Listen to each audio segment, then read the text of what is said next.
السلام علیکم ناظرین کیا حال چال ہے؟ ٹھیک ہے. آج کا جو ٹاپک ہے ہمارا وہ کافی زیادہ جو ہے نا لوگوں کی ڈیمانڈ پہ جو ہے نا میں یہ ویڈیو بنا رہا ہوں. ٹاپک ہے ہمارا حق شفا. اور حق شفا جو ہے نا وہ کون کر سکتا ہے، کیسے کر سکتا ہے، کس وقت کر سکتا ہے، کس پراپرٹی پہ ہو سکتا ہے، اور حق شفا کا قانون کیا ہے اور کس وجہ سے بنایا گیا تھا. یہ ساری چیزیں ہم ڈسکس کریں گے. اس لیے آج بھی آپ کو جو ہے نا وہ مجھے کچھ ٹائم کے لیے برداشت کرنا پڑے گا اگر آپ نے کوئی انفارمیشن حاصل کرنی ہے تو. کیونکہ حق شفا جو ہے نا، حق شفا یہ ہر ایک شخص کے سر پہ جو بھی پراپرٹی پرچیز کرتا ہے نا، اس کے سر پہ تلوار کی طرح لٹکا ہوتا ہے. کیونکہ وہ ڈی سی ریٹ پہ رجسٹری کروا رہا ہوتا ہے اور اس کو یہ مسئلہ ہوتا ہے کہ اگر میں نے ڈی سی ریٹ پہ رجسٹری کروائی تو میرے لیے جو ہے نا یہ کوئی نہ کوئی جو ہے نا یہ کھاتہ شریک جو ہے نا یہ حق شفا کر دے گا. تو اس لیے اس ویڈیو کو جو ہے نا وہ آپ کو دیکھنا پڑے گا. مجبوری ہے. میں ویسے مجبور نہیں کرتا کسی کو، میں نے کبھی نہیں کہا کہ میری ویڈیو اینڈ تک دیکھیں، لیکن یہ ہے کہ اس میں کچھ ایسی انفارمیشنز ہوں گی جو آپ کے لیے ضروری ہوں گی، اس لیے آپ اس کو دیکھیے گا. حق شفا کا مطلب ہے کہ کسی چیز کو استعمال کرنے کا، یعنی کہ پراپرٹی، ہم چونکہ پراپرٹی کی بات کر رہے ہیں تو پراپرٹی کو خریدنے، استعمال کرنے کا جو حق ہے نا وہ یعنی کہ آپ کا بہتر ہے دوسرے کسی اور شخص سے، اس کو حق شفا بولتے ہیں. یعنی کہ اگر کوئی شخص کوئی پراپرٹی بیچتا ہے کسی دوسرے کو، کسی غیر مرد کو یا کسی تھرڈ پارٹی کو، تو آپ سمجھتے ہیں کہ آپ کو وہ پراپرٹی خریدنی چاہیے تھی، آپ کو ملنی چاہیے تھی. تو اس وقت جو آپ کا حق پیدا ہوتا ہے نا وہ حق شفا ہوتا ہے. یہ کلیئر کٹ ایک اسلامک لا ہے، اسلامک لا ہے، اور اللہ تعالیٰ کے نبی صلی اللہ علیہ وآلہ وسلم نے اپنے دور میں اس کو جو ہے نا رائج فرمایا تھا. وجہ صرف اتنی تھی کہ قبائلی علاقے تھے، قبیلوں میں لوگ رہتے تھے. ایک قبیلے میں اگر کوئی دو بھائی ایک مکان کے حصے دار ہوتے تھے تو ان کی کوشش یہ تھی کہ وہ اگر ایک بھائی بیچنا چاہتا ہے تو وہ دوسرے بھائی کو بیچے. کوئی غیر مرد جو ہے نا وہ کوئی تھرڈ پرسن جو ہے نا وہ اس گھر میں آ کے آباد نہ ہو. یا کوئی پراپرٹی، زرعی پراپرٹی، ایگریکلچر پراپرٹی، یا کوئی اس طرح کا کوئی بھی یعنی کہ ایک قبیلے کا کوئی ایریا تھا، اس میں کسی دوسرے شخص کی انٹری کو بین کرنے کے لیے، کسی دوسرے شخص کے داخلے سے جس سے پرابلمز کریٹ ہوتی تھیں. یعنی کہ اگر ایک گاؤں میں 4 گھر ہیں اور چاروں بھائیوں کے گھر ہیں تو ایک بھائی جو ہے نا وہ کسی تھرڈ پرسن کو، کسی دوسری برادری کے کسی خطرناک قسم کے آدمی کو بیچ دیتا ہے تو وہ باقی تینوں بھی جو ہے نا وہ نقصان میں چلے جائیں گے. تو اس میں ہم نے 2 چیزیں دیکھی ہیں. ایک تو چیز یہ ہے کہ حق شفا اس وقت پیدا ہوگا جس وقت کسی کی سیل سے آپ کو تکلیف ہوگی یا تکلیف کے چانسز ہوں گے. یعنی اس کو بولتے ہیں ضرر. یعنی کہ آپ کو کوئی تکلیف کا مسئلہ ہوگا، کسی پریشانی ہوگی آپ کو، اس وقت آپ کا حق شفا جو ہے نا وہ پیدا ہوگا. یا آپ دوسری صورت میں آپ کو ضرورت ہو. مثال کے طور پہ آپ کا 5 مرلے کا گھر ہے تو 4 مرلے آپ کے ہیں، 1 مرلہ کسی دوسرے بھائی کا، وہ کسی اور شخص کو بیچے گا تو اس کا مطلب ہے آپ کو وہ اس کی ضرورت ہے، آپ اس کو چاہتے ہیں، آپ کے پاس اویلیبلٹی آف فنڈس بھی موجود ہے، سارا کچھ موجود ہے اور آپ چاہتے ہیں کہ وہ آپ کو مل جائے. صرف چاہنے سے نہیں بلکہ آپ کی ضرورت ہے. اور ضرورت اور یہ ضرر یہ جو 2 چیزیں میں نے آپ کو بتائی ہیں یہ اسٹیبلش کرنی پڑتی ہیں کیس میں. آپ کو جس وقت آپ حق شفا کے کیس میں جاتے ہیں تو اس وقت آپ کو یہ دونوں چیزیں اسٹیبلش کرنی پڑتی ہیں. اب آتے ہیں ہم قانون کے بارے میں کہ قانون کیا کہتا ہے. یہ قانون جو ہے نا پنجاب پری ایمپشن ایکٹ 1991 میں جو ہے نا بنا تھا. پہلے یہ 1913 میں جو ہے نا یہ، یا 1912 میں شاید یہ گوروں نے جو ہے نا یہ مسلمانوں کا جو پہلے سے قانون چلا آ رہا تھا اس کو امپلیمنٹ کیا تھا. اس کے بعد اس میں کوئی ڈیفیکٹس وغیرہ دور کر کے تو 1991 میں جو ہے نا یہ پنجاب میں اس کو لاگو کیا گیا، اس کو نافذ کیا گیا، نیا قانون بنا گیا پنجاب پری ایمپشن ایکٹ 1991. یہ میرے سامنے کمپیوٹر پہ کھلا ہوا ہے. اچھا، اب اس میں جو ہے نا وہ قانون کو تو میں ڈسکس نہیں کروں گا، میں آپ کو جنرل چیزیں جو ہے نا وہ بتاتا ہوں. اس میں کرنا کیا ہے، اس میں 3 چیزیں جو ہے نا، پہلے تو 2 چیزیں جو ضرورت اور جو ضرر ہے، یہ چیزیں آپ نے نوٹ کی کہ یہ چیزیں آپ نے کلیئر کرنی ہے کہ ایک تو آپ کو تکلیف پہنچی ہے کسی سیل کی وجہ سے، اور دوسرا آپ کو اس پراپرٹی کی ضرورت ہے. اس کے بعد جس وقت آپ کو پتہ چلتا ہے کہ یہ پراپرٹی سیل ہو گئی ہے اگر تو واقعتاً آپ کی ضرورت ہے اور آپ کو تکلیف بھی اس کی سیل سے پہنچی ہے تو ڈیفینیٹلی آپ کے جو ہے نا اندر سے آواز نکلے گی کہ اس پراپرٹی کی مجھے ضرورت تھی، اس پراپرٹی کا میں خریدار ہوں، یہ کسی دوسرے کو کیسے بیچ سکتا ہے بندہ؟ تو وہ جو آپ کی طلب ہے نا، آپ کے اندر سے جو آواز نکلے گی، اس کو بولتے ہیں ہم جمپنگ ڈیمانڈ کو، جو قانون کی نظر سے جمپنگ ڈیمانڈ، یعنی کہ جمپ کر کے آپ فوری طور پہ اچھلیں گے اور بولیں گے کہ یہ مجھے ضرورت ہے اس کی، اور اس کو قانون کی لینگویج میں طلب مواسبت بولا جاتا ہے، طلب مواسبت۔ اچھا، یہ تو وہ طلب ہے کہ جو جس وقت آپ کو ضرورت ہے تو وہ آپ کو فوری طور پہ آپ نے جو ڈیمانڈ، آپ کو ڈیمانڈ کریٹ ہوئی۔ اب دیکھیں، طلب مواسبت ڈیمانڈ کریٹ ہو گئی آپ کو، لیکن آپ نے کورٹ میں پروو کرنی ہے ڈیمانڈ، تو کیسے پروو کرنی ہے؟ وہ ود ایویڈنس ہونی ہے۔ آپ نے یہ پروو کرنا ہے کہ دو گواہ موجود تھے جس وقت مجھے پتہ چلا، اس کا مطلب پتہ چلا تو کسی نے آ کے بتایا، اب وہ جس نے بتایا وہ بندہ بھی موجود تھا، اور دو دوسرے گواہ بھی ایویڈنس کے طور پہ وہ موجود تھے، جن کے سامنے میں نے اچھل کے یہ بات واضح کی کہ میں نے یہ جگہ خریدنا چاہتا ہوں کیونکہ اس کی سیل سے مجھے پرابلم بھی ہے اور مجھے اس کی ضرورت بھی ہے۔ یہ طلب مواسبت اس کو بولتے ہیں۔ یہ پہلے کلیئر ہوگی، یہ پہلے واضح ہوگی، اور جس وقت آپ کا کیس فائل کریں گے اس کیس میں آپ نے یہ ایویڈنس کے تھرو اس طلب کو پروف کرنا ہے۔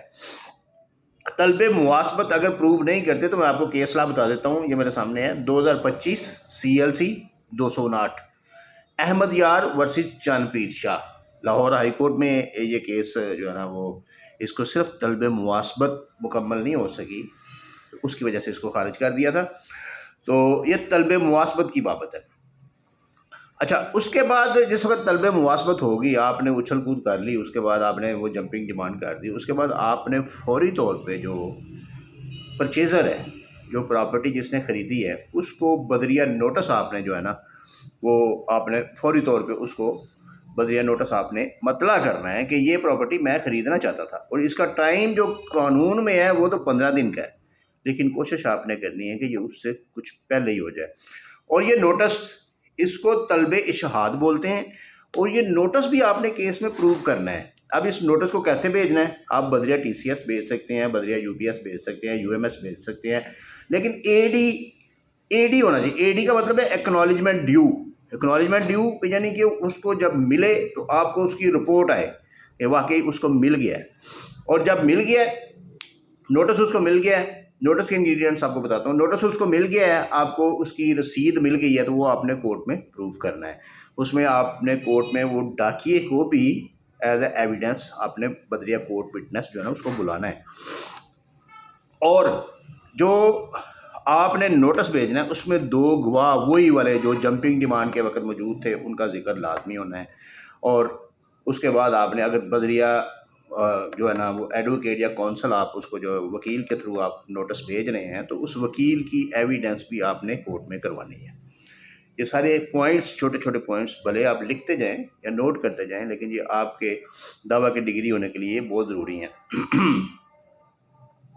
اگر طلب اشہاد یعنی کہ انفارمیشن جو آپ کی ہے وہ اگر پوری نہیں ہوتی تو یہ کیس لا ہے ہاشم Khan versus Waheed Ahmad 2024 SCMR 353، 2024 SCMR 353۔ طلب اشہاد اگر پوری نہیں ہوتی، آپ کا کوئی اس میں انگریڈینٹ مسنگ ہے، آپ کی رسید نہیں ہے، یا کوئی ڈاکیہ نہیں آیا، یا آپ کے وکیل کے تھرو نوٹس کیا، وکیل نے ایویڈنس نہیں دی، تو وہ آپ کا کیس خارج ہو جائے گا۔ اس لیے اس طلب کو بھی پورا کرنا بہت ضروری ہے۔ اس کے بعد آتی ہے طلب خصومت تیسری، یعنی کہ آپ نے ریٹن کورٹ میں کیس اپنا فائل کر دینا ہے ود ان لمیٹیشن، جو کہ 120 دن کی لمیٹیشن ہے، اس ٹائم کے اندر آپ نے کورٹ میں کیس فائل کر دینا۔ اس کے اوپر کورٹ فیس بھی لگے گی، اور ساتھ 1/3 جو ہے نا زر سوم آپ کو اس کا جو ہے نا جمع کروانا پڑے گا۔ وہ لیگل فریم ورک کا حصہ ہے، اس کے اوپر میں تفصیل میں نہیں جانا چاہتا، آپ کو میں پوائنٹ صرف بتانا چاہتا ہوں۔ اچھا، اب اس میں آ جاتا ہے کہ حق شفا کر کون سکتا ہے؟ جو قانون کے مطابق ہے اس میں 3 اس کے سٹیپس ہیں، یعنی کہ 3 طرح کے لوگ ہیں جو حق شفا کر سکتے ہیں۔ اس میں نمبر 1 کھاتہ شریک ہے، یعنی کہ جو شخص آپ کے کھاتے میں شریک ہے وہ حق شفا کر سکتا ہے، یعنی کہ مشترکہ کھاتا ہے اگر تو ایک شخص اگر کسی کو فروخت کرتا ہے تو دوسرا شریک کھاتا جو ہے نا وہ حق شفا کر سکتا ہے. اور دوسرا آ جاتا ہے کھاتا شریک اور ایک شافی شریک اور شافی خلیط. یعنی خلیط کا مطلب ہے کہ اگر کوئی راستہ یا کوئی پانی کے ذرائع جو ہے راستہ یا پانی، چونکہ عرب کے دور میں وہاں پہ پانی کے ذرائع جو ہے نا وہ معتبر گنے جاتے تھے، کنویں ہوتے تھے جو مشترکہ ہوتے تھے 3 4 گھروں کے. تو اب تو وہ پانی کا وہ کنسیپٹ ہی نہیں رہ گیا، وہ تو اب یعنی کہ اس میں کوئی ایسا سلسلہ ہی نہیں رہ گیا. لیکن اس کا جو ہے نا وہ اس کا رائٹ بنتا ہے. اگر کوئی پانی کا نظام کسی کا مشترکہ ہے اور راستہ مشترکہ ہے تو اس کا جو ہے نا وہ رائٹ بنتا ہے کہ وہ پریمپشن کا سوٹ اور یہ حق شفا کا جو ہے نا وہ کیس فائل کر سکتا ہے. اسی طرح وہ شافی جار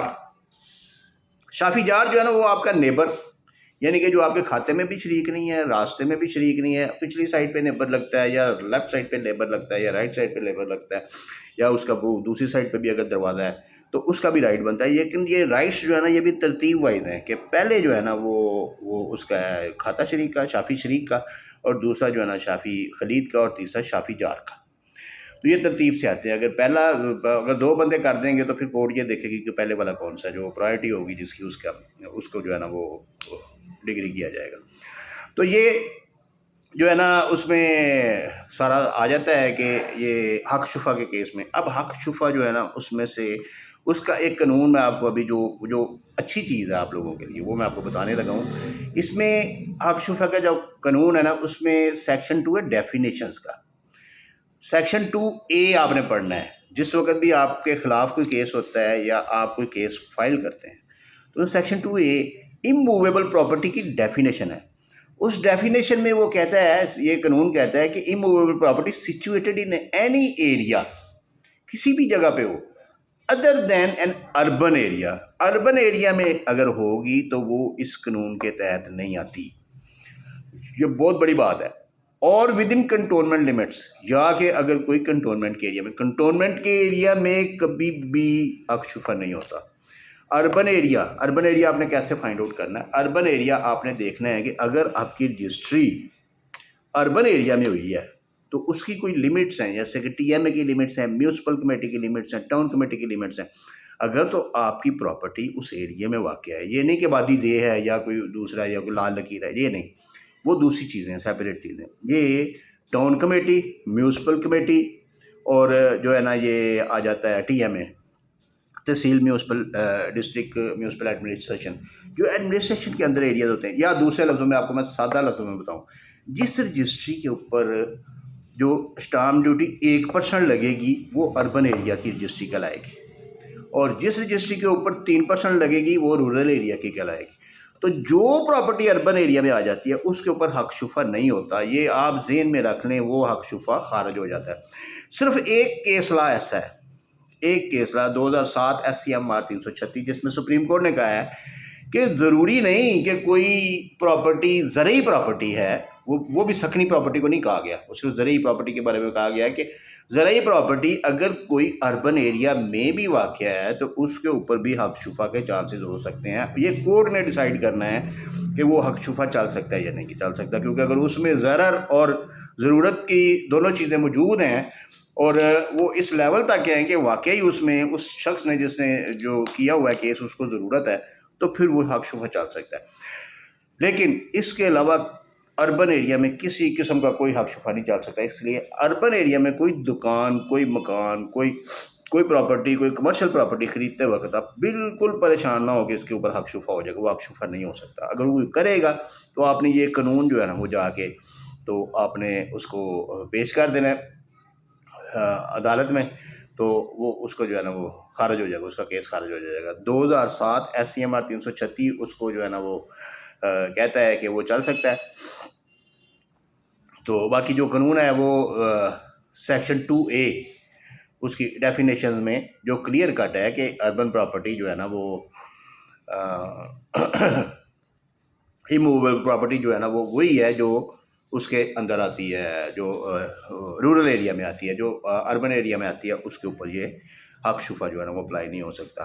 تو یہ تھا سارا حق شفا کی بابت۔ تو لاسٹ میں جیسے ایز کمیٹڈ ایز پرومسڈ میں آپ کو بتا دوں کہ ٹرائیبیونل کے بارے میں آج بھی کچھ نہیں ہو سکا، اور نہ ٹرائیبیونل بن سکے ہیں، نہ کوئی آج کوئی نوٹیفیکیشن ہے، نہ کوئی آج کی میٹنگ ہے، کچھ بھی نہیں ہے۔ بہت شکریہ۔